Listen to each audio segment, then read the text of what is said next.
So hi guys, so I am Christian Heavenly Gamal at I am first year college student at ito yung topic natin topic ko para sa project namin sa math. So ang topic ko for today is let's talk about trigonometry. So what is trigonometry?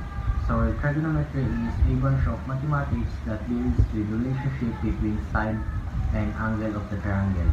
So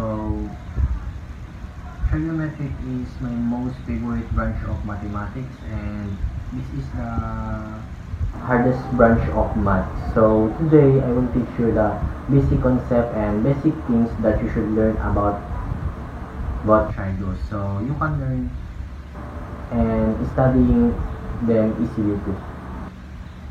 So ito yung mga basic na trigonometric equation, which is sine, cosine, tangent.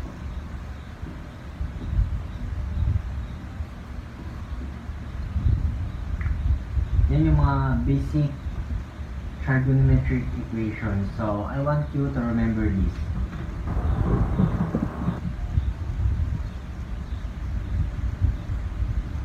So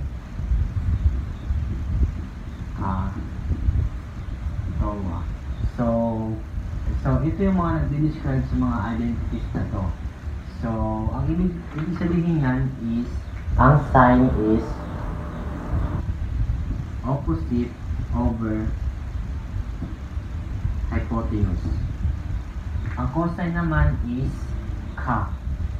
So, ang sine is so, ang cosine is ka. So, ang ibig sabihin yan, ang cosine is adjacent over hypotenuse. So, ang tangent naman is TOA. So, ibig sabihin yan, ang tangent is opposite over adjacent. So, example. Sa isang right triangle, ito yung isang right triangle. So, i-identify tayo na tatlong parts ng isang right triangle. So, the longest one is hypotenuse. At yung opposite naman is yung opposite ng angle. So, example, nandito yung angle. Dito. So, ang opposite niya is so kung asan nakaharap yung angle, yun yung opposite niya. Ito yung opposite. Ito yung opposite niya. So, ang adjacent naman is sa baba. Hindi pwedeng ito kasi ito na yung hypotenuse niya. So, ang adjacent is ito. Adjacent. So, pagtapos nyo na, so, next naman tayo is ang inverse naman ng mga identity na to. So, ang sine is magiging CSC or cosecant. So, ang formula ng cosecant is 1 over sine, or simple hypotenuse over opposite. So, siya talaga yung literal na inverse nito. So, parang binaliktad lang itong dalawa na to. Yun, parang binaliktad lang sa cosecant. So, next naman is cosine. So, ang inverse ng cosine is sec. So, ang formula niya is 1 over cos, or simple hypotenuse over adjacent. So, parang ganun na kanina. So, ito yung inverse ng cosine, si sec. So, next is tangent. So, ang inverse naman ng tangent is cot.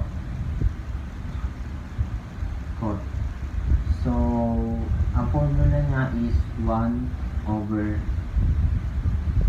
tan, or simple adjacent over opposite. So next naman guys is itong unit circle. Ito yung unit circle. So ito yung unit circle guys. Ito yung unit circle. So ang unit circle is a circle with a radius of 1 that is center of origin. So ito yung unit circle niya. Ito yung nasa gitna. So ito yung unit circle niya. So siya yung nag-identify ng mga value ng mga trigonometric function ng iba't ibang angles. So kapag ginamit natin itong unit circle, madadagdagan yung values kung paano hanapin yung mga identities niya. Gets niyo ba? So yan, ito. So for example guys, sin.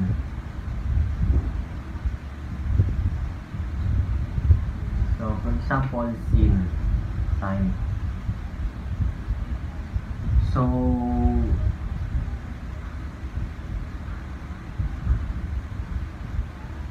for example guys is sine. So sine is equal to y over r, and cosine over x is equal x over r. So last is tangent. So tan. So tan is equal y over x. So gagamit tayo ng unit circle. So for example, ang hinahanap natin dito is sine is equal y over r. So for example, sine 30. So hanapin natin yung y value ng sine 30 sa unit circle. So ito yung sine 30. So hanapin natin yung y value niya. So ito yung x value. So ang x value is square root of 3 over 2. Ang y value is 1 over 2 or 1 half. So ang hinahanap niya is y value. So katulad ng sabi ko kanina is r is radius of 1. So hindi natin kailangan hanapin yung r niya. So hinahanap natin is yung y value. So sine 30 degrees is equal 1 half. So ito yung sine 30 degrees, ito yung sine 30 degrees ng y value, which is 1 half. So makikita lang to sa unit circle. Ito yung x value, ito yung y value.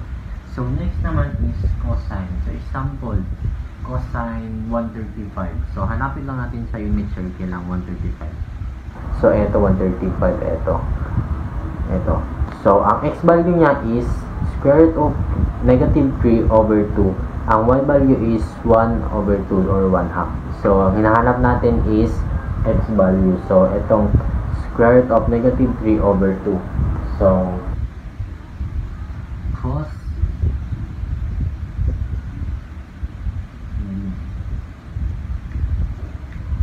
cos 135 degrees equal to square root of negative 3 over 2. So yun guys, yes. So yun. So lastly is tan. So ang hinahanap natin is yung y value and x value ng tan. So for example is 45 degree. So ito yun. So ang hinahanap natin sa 45 degree is yung x at y at x value. So ito yung x value, square root of 2 over 2, at yung x value naman is square root of 2 over 2. First lang sila. So tan equal to 45 degree is equal to square root of 2 over 2 square root of 2 over 2. So, gagawin lang natin dyan, i-divide lang natin. So, square root of 2 over 2 divided by square root of 2 over 2. So, ang answer is 1. So, 1. So, yun lang guys. So, next naman is yung pinaka-basic sa triangle is ang cosine rule. Ito yung cosine.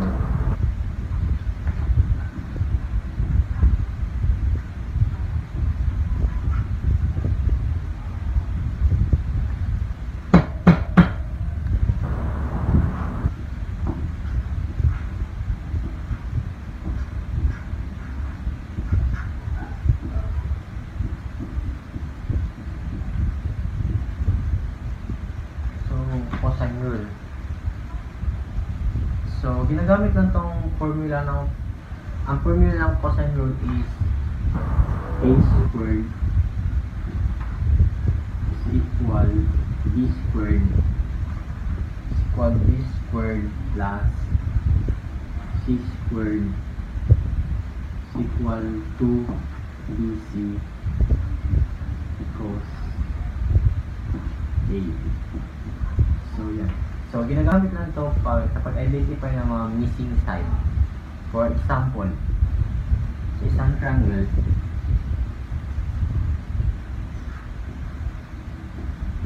ito yung triangle. So, ang side niya is 3 at 4. So, ang angle naman is ito, 60 degrees. So, may missing siya. So, hinahanap natin yung length niya. Length niya ito. Ng x. So, ang A natin is equal x. Ang B is for yung 4 at 3. So, interchangeable lang yung sa. So, B is 3 and C is 4. So, yeah. So, gamitin natin itong formula na ito para kunin yung length ng isang triangle. At nakalimutan ko pala yung angle niya. So, ang angle niya is eta equal to 60. Ito yung angle ng triangle. Ito. 60 degree. So, next naman, gamitin natin yung formula na ito. So, ang A natin is x. So, x squared is equal to, ang value ng D natin is 3. So, 3 power by 2 plus 4 power by 2 is equal to times 3 times 4 cosine. So, ang value ng A natin is eto, 60 degree. 60 degree. So, x squared is equal to 3 power by 2, so 9 plus 4 power by 2, 16 minus 2 minus 2 times 3 times 4 cosine. So, ang cosine 60 degree natin is makikita natin sa unit circle. So,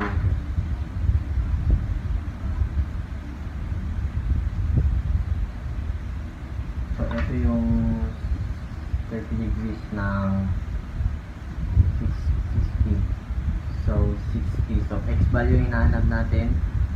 60 degrees, ito. Yan. So, ang x value is 1/2. So, lalagyan natin sa cosine is 1/2. So, next is x squared is equal 9 plus 16. So, 25. 9 plus 16, 25. Minus. So, 3 times 4, 12. So, pwede natin hindi ilagay itong negative 2 at cosine 1 half. So, next is x squared is equal 12 minus 25 minus 12, so 13.